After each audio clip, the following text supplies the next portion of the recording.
burya umuntu nk'ungu watanze agahanga ke ubw'abandi iyo bamufasha bakamugira interahamwe, ikintu giteye isoni cyanteye isoni cyanatumye mvuga nti ni ngombwa ko ibintu bihinduka mu Rwanda tukagira ikintu twubaka, izaba inzego, ibintu abantu bose bibonamo.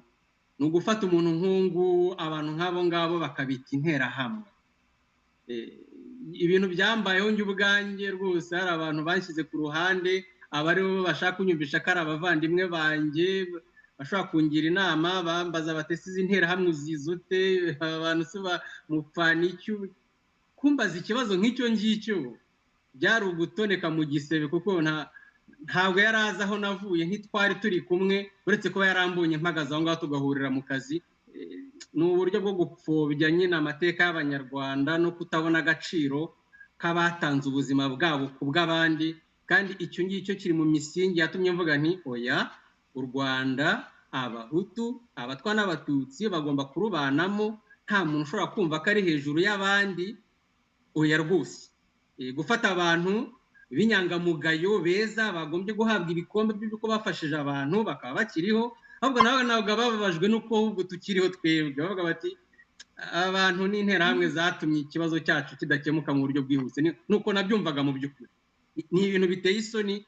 Icyo ngicyo kiri muri moteri yatumye mvuga nti oya, ni ngombwa ko ibintu bihinduka, abantu bagahindura imyumvire, ugakora ibintu abantu bose bibonamo bafatanyije, kandi babona ko bifitiye abantu bose akamaro mu by'ukuri.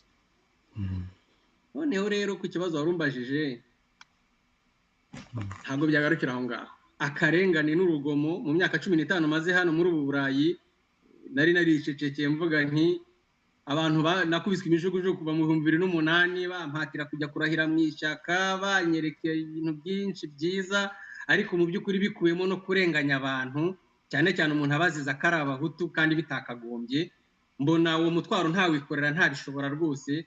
Fata abantu b'inshuti, abaturanyi, abantu babangaburiye, abantu bagize ibikorwa bitari bike bankorera mu buzima, nkabihakana. Nabonye umutima ntawubona, ntararezwe gutyo. Ndavuga nti oya, aho kugira ngo birimbeho, reka nanjye ntanga ubuzima bwanjye. Akazi nakoraga rwose kari keza, ntacyo kari kantwaye, ariko nanone nakaguranye nk'uko nabo baguranye ubuzima bwabo ubwanjye. Nanjye ubuzima bwanjye icyo gihe narafashe, navuga nti reka mbugurane ubwabo, kandi koko nta wagize icyo abatwara, ubu baracyariho. Yego bariho nabi, ariko nibura bariho ntibafunze, kandi abatari bake baranshimira, bambwira bati rwose igikorwa wakoze ni cyiza, ariko ntabwo kigereranywa mu by'ukuri nibo n'ibyo bakoze rwose. Akarengane n'urugomo nk'uko mwagiye mukunda kugasobanura, njye narakabonye. Ntabwo ari ibyo umuntu yajya guhimba, ibimenyetso byaboneka, abo kakorewe baboneka.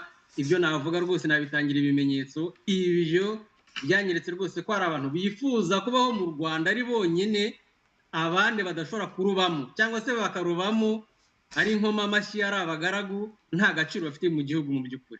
Icyo ni ikintu giteye isoni, nubwo hari n'ibindi bintu bitari bikeya byakagombye gukosorwa, ariko ibyo byo rwose narabibonye, navuga nti oya, ibi ntibyagombye mu by'ukuri.